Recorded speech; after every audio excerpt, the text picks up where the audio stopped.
Victoria, a donde tú vayas, yo iré. Digo, no nada más es por seguirte, sino porque así se llama el título de tu novela. Pero como en toda novela, siempre hay un personaje o algunos personajes centrales. Pero en tu caso hay uno en especial. Platícanos de ella, porque empezamos como niña, ¿verdad? Sí, la idea es hacer un personaje desde su infancia y ver cómo va creciendo, va madurando, va aprendiendo. Yo quería realmente capturar su mirada, hacerla mía, como de un cuarto, que vive en un cuartito ahí, en un lugar muy reducido, empieza a abrirse el universo, es como abrir el gran angular. Claro, porque además empieza con encerrada en el cuarto, viviendo en un cuarto, y te preguntas, bueno, ¿cómo llegó a este cuarto? ¿De dónde llegó? ¿Qué sucedió con una niña chica? ¿Qué nos podemos imaginar a nuestras hijas, sobrinas, primas? ¿Dónde es esta niña? ¿Dónde se va dando esta historia? Porque si fuera una historia toda de bonita y todo así de casi casi hasta parece, pero hasta las de princesas tienen el momento trágico y el momento bonito para... Bueno, lo que pasa es que el barrio judío estaba constituido como un gueto. Sin llamarle gueto, le llamaban Jaret Eliud, el barrio judío. Y lo que sucede dentro del barrio es que las mujeres en especial no salen de sus casas. En general tampoco las mujeres musulmanas ni tampoco las mujeres cristianas, como que estaban muy acostumbrados a mantenerlas adentro de la casa, ¿no? Pongamos el contexto. ¿Qué año? ¿Qué lugar? ¿Dónde estamos hablando? Porque podríamos estar hablando de muchos lugares, todo. Es 1912. ¿Por qué elegí ese año? Porque el Imperio Otomano comienza la Guerra de los Balcanes. O sea, estamos hablando en el Imperio Otomano, sí. Directamente, digamos, Damasco. Damasco, Siria. Sí. Y cuando empieza la Guerra de los Balcanes, el Imperio Otomano empieza a desfallecer un poco, ¿no? Pierde Grecia, Montenegro, Croacia, todos los territorios de los Balcanes. Ahora, ¿qué pasa con esta niña? ¿Dónde surge o por qué la historia de esta niña y qué le va pasando? Un poquito platícanos para introducirnos en el libro, para saber qué va sucediendo con ella y qué tiene que ver ella con nosotros. Pues mira, una de las situaciones que vive directamente es el desamor de los padres. ¿Por qué el desamor de los padres? Porque su padre esperaba que fuera varón y su madre también, de alguna manera, por complacer al esposo. Y resulta que no. Entonces, tener un primogénito mujer en ese ambiente, pues no era muy grato. Entonces, ella, por más que se esmere y por más que trate de ser aceptada de alguna manera por sus padres, siempre va a haber como esa sensación de rechazo muy, muy fuerte, ¿no? Y empieza pues a tener preguntas, dudas sobre la vida, sueños, se imagina casada, por ejemplo. Hay todo este descubrimiento, ¿no? de su forma de ser femenina desde muy niña.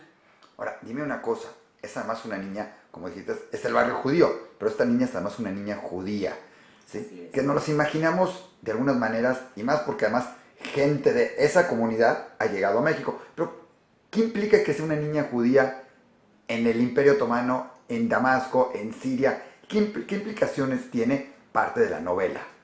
Pues, por un lado es eso que platiqué de la importancia de ser, en vez de mujer varón, pero por el otro lado todas las costumbres, las tradiciones, las comidas, los olores, la forma de vida, muy especial, muy austera. No era una comunidad, por lo menos no en esa familia, ¿no? Que no era una comunidad que se luciera en gastos y en cosas, no, era como muy, muy austera su vida y muy hacia adentro, mucho insight en ella. Estamos hablando de la comunidad que hoy en día la conocemos como Shami, porque el lugar era Sham. El Sham, que no nada más es Damasco, es bastantes territorios alrededor de Damasco también son parte del Sham. Y entonces, que esa comunidad hoy en día estamos en México, pero algo que es interesante es que dentro de la novela, y le van sucediendo muchas cosas, ¿sí? Desde un suceso con su padre, otro con su madre, los hermanos, un nuevo integrante de la familia, los tíos dispersos, ¿sí? Todo eso nos va llevando a una trama que no es de amor, no es una trama romántica. ¿Cómo la considerarías esta trama? O sea, Yo creo que hay mucho duelo, hay muchas circunstancias que a ella la van a hacer, ahora sí que madurar a la fuerza, aprender a la fuerza, pues no le va a quedar de otra, porque es un duelo muy grande cuando ella pierde a la madre. Y creo que es muy importante aclarar que una gran mayoría de las mujeres moría de parto. Claro. O sea, no es un suceso aislado de que se me ocurrió porque por ahí había una tía que le pasó, no. Es una estadística muy impresionante porque había mucha muerte de las mujeres por parto. Entonces, era una de las cosas que podían suceder. Claro. Ahora, y así como sucede esta, suceden muchas otras cosas. Te involucras mucho con todas las costumbres del pueblo judío en Sham, en Siria. Platícanos qué nos vamos a encontrar en ese sentido, porque además es una parte que se vuelve como histórica. Son reales, son como creadas. ¿Cómo te basaste? Porque a lo mejor son, si hablara de ciencia ficción, hablaría de cosas que pueden, pero acá son reales todas esas costumbres que planteas, que es una enseñanza. Está el duelo, hay parte de comida, hay parte del matrimonio, ahorita entraremos a algunas de ellas, pero son lo que sucedía en esa época. Sí, sí, mucho viene de testimonios, de libros que leí, personajes que hablaron, aunque también te puedo decir que hay mucho que no, que es parte de mi imaginación, muchas cosas que no sabemos, que yo me imagino que así sucedieron. Claro. ¿No? Porque pues no todo el mundo viene a contarte todas sus intimidades. Y realmente como escritor, pues estás abriendo la ventana. Abriste la ventana y te asomaste. Definitivo, y además te asomaste. Hay, por ejemplo, la escena donde, que es algo que sabemos, ¿no? Cuando le dicen a una de las que pues suceden en el libro, a una de las personas le dicen, te vas a casar con él y te vas a casar con él, pero, y debes estar agradecida, y además ni te lo mereces. O sea, en pocas palabras, tú ni discutas, mujer, porque casi te estamos dando, ¿sí? Esa es algo muy arraigado y la explicas muy bien y lo pones todo en este. ¿Qué significa esa escena para ti? ¿Qué implica esa escena, por ejemplo? Pues yo creo que gracias a Dios que ya se acabaron esas costumbres y que ahora puedes elegir con toda libertad a la pareja que desees, pero sí fue una época que marcó muchísimo, porque hubo, por ejemplo, matrimonios de señores muy mayores con jovencitas, por ejemplo, matrimonios que se dieron a través de la distancia, ¿no? Por medio de una fotografía, ahora sí que se casaban con la foto. Bueno, sucedió mucho, hay muchos casos acá en México de gente que llegó así y le trajeron al marido o le trajeron a la esposa y no la conocía, y algunas fueron muy exitosos y han debutado muy bien. Y hay otros que dijeron, ay, no, a mí no me gusta, pues ahora te aguantas porque yo Claro. ya estoy casada contigo. Sí. ¿No? Oye, esa es una que además la relatas interesante en el libro, y ver qué sucede con este matrimonio, ahora sí, arreglado. Así ¿sí? es. Pero también tienes al duelo y una escena muy conmovedora de todo lo que sucede cuando fallece una persona de la comunidad judía. ¿Por qué adentrarse tanto, meterlo, todo ese lujo de detalles? ¿Qué implica? Pues yo creo que era muy importante volver a, insisto, en la idea de abrir la puerta, abrir la ventana, estar ahí, ser testigo presencial de lo que sucede, ¿no? Y cómo sucede. Creo que hay muchas dudas al respecto, y entonces creo que era muy importante para mí, y tuve la suerte de tener testimonios directos de personas que se dedican a hacerlo, de cómo se realiza, de todo esto, ¿no? Ahora, que es algo que sucedía en ese 1912, cómo sucedía en 1912, que eso es lo interesante, estamos hablando 100 años exactamente después, casi, ¿sí? Hoy tendría Latif 108 años, sería toda una personalidad, estaría todavía en su vida, todavía podría estar, podría ser un personaje real de nuestra vida que te lo esté contando. Digo, a lo mejor existe y te lo contó, pero dime algo, hay algo que a mí me llamó mucho porque nos va reflejando hacia la historia de una comunidad, de una historia de una comunidad que es hoy vibrante, bollante en México, que no olvida su pasado con Damasco, pero dentro de eso se topó también con muchas cosas que no conocemos. Para muchos es, si mis abuelos llegaron de Damasco, ¿y cómo vivían en Damasco? No sé. Bueno, vivían, unos tenían dinero, otros no, pero no sabemos cómo vivían. Oye, ¿y cómo llegaron? Nos imaginamos por nuestra actualidad a que llegaron casi volando, o se subieron en un barco, llegaron y todo era comodidad y todo. Todo eso lo reflejas de una manera. ¿Qué tan importante es esta realidad, el traer a este mundo esa historia? Porque tu novela se vuelve también historia. A mí me parece muy importante que la gente en general se dé cuenta de que no fue fácil, de que venían a un mundo completamente desconocido. Es como si de repente ahorita nos dicen, te vas a ir a Marte y a ver cómo te va, sin conocer el idioma, sin conocer el lugar, sin conocer las costumbres, y les costó mucho trabajo salir adelante, a pesar de que ya había redes tendidas de alguna manera de los que vinieron antes, pero fue muy difícil. Oye, la escena del barco, o sea, la complejidad, porque no dejamos de pensar que la comunidad judía tiene ciertas reglas en comida, por ejemplo, y en Claro. otras, ¿sí? Así ¿Cómo es. resolver? O sea, no te quiero que me cuentes cómo resolvieron o qué, pero era una parte importante en la trama, me imagino. ¿Cómo te imaginaste esa escena? ¿Te la contaron? ¿Te la imaginas? Porque conocemos la salida de refugiados del Holocausto, pero eso es una salida diferente. No, esa escena se basó en testimonios reales de diferentes personas que viajaron en esos barcos. ¿Qué te dijeron de esos barcos? Es interesante porque digo, nos imaginamos siempre la salida de los judíos de principalmente el Holocausto. Pero Sí, no conocemos o no tenemos tan a la mano esa salida de los judíos de Alepo, de Damasco. sí, cuando hablaban de la tercera clase, o sea que no íbamos en cuarta porque no había, o en quinta porque no había, y del hacinamiento, ¿no? De la cantidad de personas que entraban en un solo lugar, de cómo se usaban los desechos de la comida de la primera y la segunda clase, y es lo que les daban de comer. Bueno, Lógicamente no era kosher. obviamente no era kosher, y sí llegaban de alguna manera a pactar, entre comillas, a que les dieran huevo duro y fruta y ese tipo de cosas. Pero sí existen testimonios muy duros de gente de que de veras te platican esas historias terribles. Ahora, Terribles. la mayor parte de tu libro se basa realmente en Damasco. Así es. Y ya una parte es la salida y la llegada, en este caso a México. ¿Por qué todo en Damasco? ¿Por qué no hacerlo? O sea, era mucho más fácil a lo mejor hablar de la comunidad en México o esa parte. Y no algo que no nos tocó vivir, que no lo conocemos que había. A lo mejor era más fácil un pedacito en Damasco, la tragedia de ella, cómo y de repente ya salir y entonces su llegada a México. Pues, ¿por qué no lo escribes? Bueno, eso sería en la segunda parte.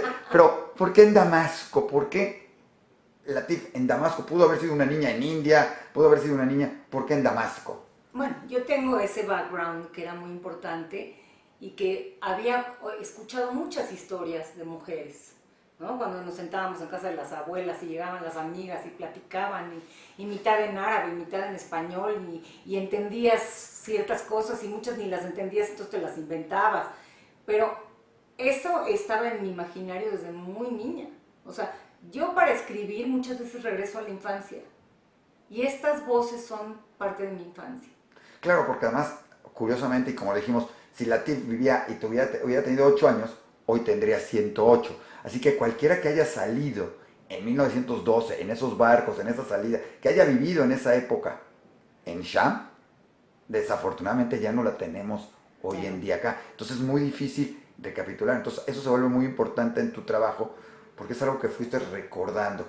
¿Qué sucedió cuando seguramente le preguntaste a otras personas y te iban contando? Porque debe ser una experiencia increíble. ¿Qué otras cosas te contaron? Que no viene en el libro. Platícanos un poquito de esta experiencia de platicar con otras familias, con abuelos, con todo, sobre esa vida en Damasco. Mira, mucha gente cuenta muy poco. Por ejemplo, hay una frase de un señor Musali Sí. en un libro testimonial que dice: mi abuela se murió de hambre en Damasco. Es todo. Ahora, yo de ahí, de una frase, tengo que bordar toda una escena. Claro. ¿Cómo murió de hambre la abuela? ¿Qué fue lo que sucedió? ¿Por qué se quedaron sin comida? ¿Por qué las mujeres no pudieron salir adelante? Pues, es una frase. Entonces, realmente es verdad que está hecha de voces reales, pero también está hecha de la imaginación, de lo que nunca me contaron, de lo que yo tuve que imaginarme que sucedió. De lo que oíste y de lo que preguntaste. De lo que oí, de lo que pregunté y de lo que imaginé. Perfecto. Por ejemplo, en el caso de cuando mueren los niños, ¿no? Que se les empieza, hay una hambruna espantosa y se les empieza a morir los niños y los... Bueno, ¿y qué hacen las mujeres? Si nunca han ido a un panteón, si no saben rezar, ¿cómo le hicieron? Y para mí es una pregunta real, o sea, Claro. entonces yo tengo que inventar cómo le hicieron, ¿no? Fueron a... ¿Por qué inventar? Nadie te lo pudo resolver. No. curiosamente. No, no. Qué bueno que rescatas porque muchas de esas cosas quedarían después en el olvido, como está sucediendo, porque además hay una frase ahí sacada de una profecía Sí. que puede significar mucho. ¿Por qué no nos las dices? Porque es hoy en día lo que está pasando en Damasco y es muy duro. Sí, es una frase de Isaías que dice, Damasco dejará de ser ciudad para volverse un montón de ruinas. Yo cuando la descubrí, de verdad temblé. O sea, dije, ¿qué cosa? Y lees todo el capítulo y es terrible. Y es terrible lo que está platicando. Y entonces dejó de ser ciudad también en 1925, cuando es bombardeada por los franceses. Y está dejando de ser ciudad ahora. ¿Qué tanto va a poder volverse a reconstruir? No tenemos la menor idea.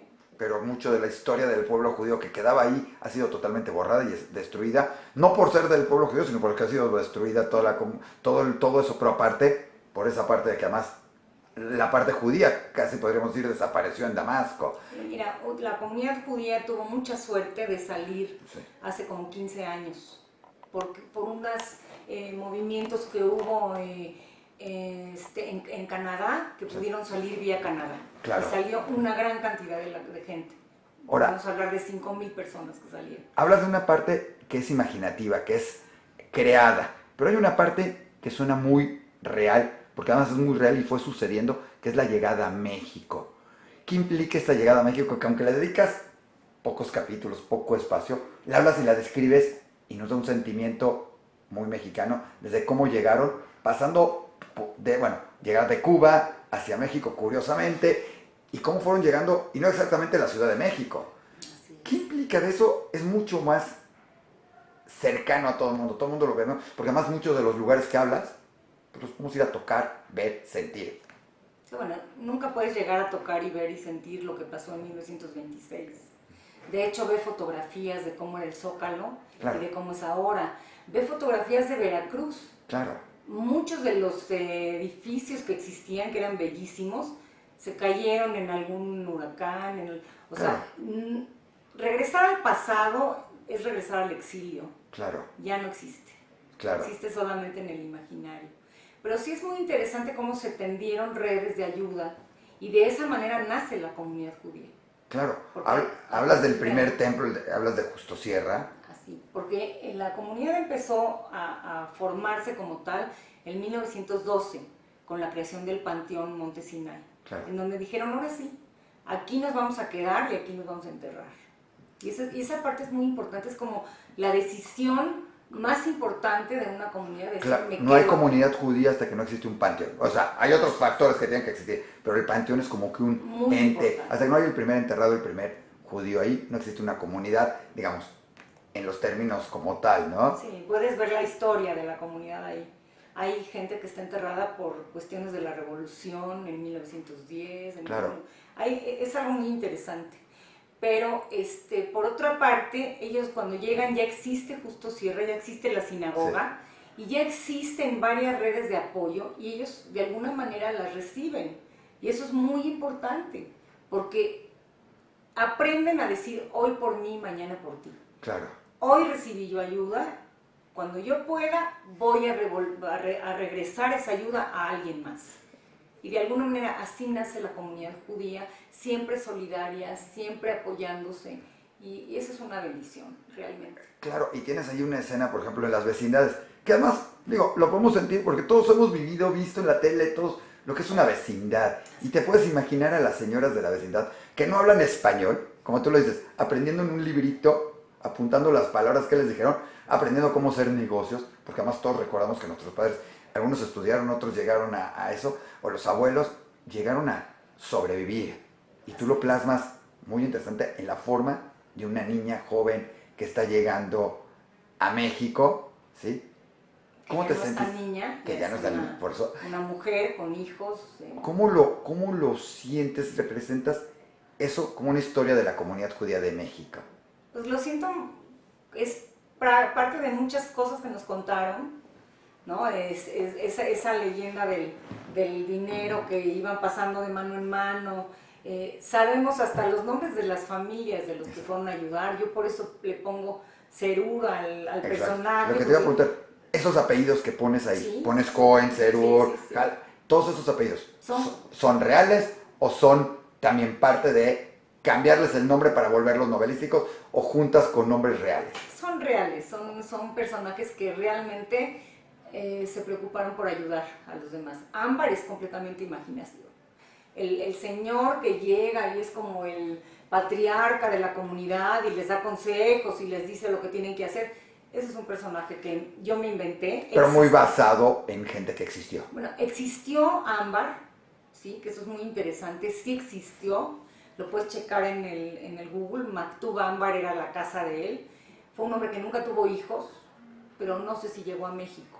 Pero es muy interesante toda su historia y lo tomo, pero realmente no es uno de los personajes que ayudan. Ahora, en esos momentos hay que recordar que la comunidad estaba constituida por todas las comunidades y el jefe de la comunidad ni siquiera era árabe, era austriaco. Claro. Entonces estaba el señor Capón, o sea, era otro tipo de unión, estaba un señor Weinstock, o sea, había de todo. Pero en el caso en que yo me quedé con este personaje que viene y que de alguna manera ya el lector ya lo conoce y puedo abordar sobre la historia, ¿no? Oye, este libro podría ser que la gente diga, no, es un libro para que la gente en la comunidad conozca su historia, entonces es un libro para la gente de la comunidad. O es un libro de novela que se basa con cosas de un sitio para llegar a México. ¿Para quién es este libro? ¿Qué tiene que leer y qué quieres lograr con este libro? Pues yo quiero que lo lea todo el mundo, que de alguna manera he recibido comentarios de gente que no es de la comunidad, que no tiene nada que ver con la comunidad y que me ha dicho que es una novela muy leída, muy bonita. Se lee muy fácil, es muy ágil, sí. Te va llevando por los personajes, déjame decir lo que lleva, te va llevando, te va metiendo. A nosotros que conocemos las tradiciones, dices, yo lo conozco. Y al que no, te abre un universo tan diferente de lo que la gente conoce, que de repente dices, y entonces por esto hacen esto. Sí, o sea, como que la respuesta de la gente que he recibido, que no hasta ahorita ha sido mucho mis amigas, pero también gente que ni siquiera conozco, ha sido realmente de decir, me encanta la novela, la guardo en un lugar especial en mi casa, o sea, me dio muchísimo y eso es muy gratificante, la verdad que sí. Yo te quiero decir, para dos cositas terminar, porque van muy ligadas, me impactó al final que además es un reconocimiento y un agradecimiento a México. Así es. Definitivo. Aunque es una novela, ese punto de verdad, creo que nos queda toda la parte de la comunidad judía, ese reconocimiento, ese agradecimiento a México. Y la segunda, el final te deja como, es como mi historia o no es mi historia, qué tanto tiene de tu historia y de la historia de cada uno de los que conoces y esa parte de México. Yo creo que era muy importante que Latife se reconciliara consigo misma, se reconciliara con su duelo, que estaba viviendo un duelo muy fuerte, no nos cuentes el por final, muchas pero... razones, y que dijera, puedo empezar a construir. O sea, realmente es meterme en el personaje y tratar de entender qué es lo que pasaría con ella. Es esa sensación de libertad que nunca había vivido, esa sensación de puedo construir, puede haber un mañana aquí. Claro. Pues la verdad es un libro bien interesante. Qué bueno que te quedaste un poquito en México y apenas llegando a México y lo primero que pasó, quiere decir que a lo mejor ya nos tocará la segunda parte de, qué bueno que ya fuiste y ahora estamos aquí. Esperamos ver la historia de Latife o de sus hijos en este caso, ahora en México, porque hay también mucho que escribir, empezando con ese agradecimiento a México, que como dices en el libro, los recibió, los aceptó de alguna manera. Y ahora contar esa historia también, creo que puede ser muy interesante. Pues no creo que vaya a suceder, pero te la dejo de tarea. Está bien. Oye, enséñanos el libro, dónde lo encontramos, qué encontramos. Aquí está. Que es justamente que como decías. Por cierto, tiene una portada bellísima. Exacto, lo de que decías, la Daniel mirada. Bolívar, que es hermosa. Y la edición es preciosa del Lumen, con el sello Lumen.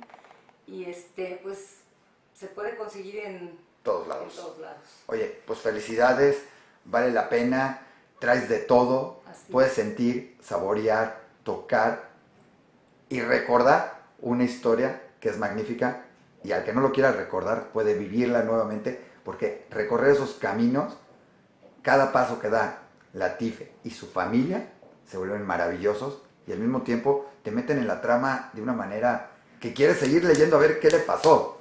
Qué bueno. Muchas gracias por tu apreciación y gracias por esta entrevista, Daniel.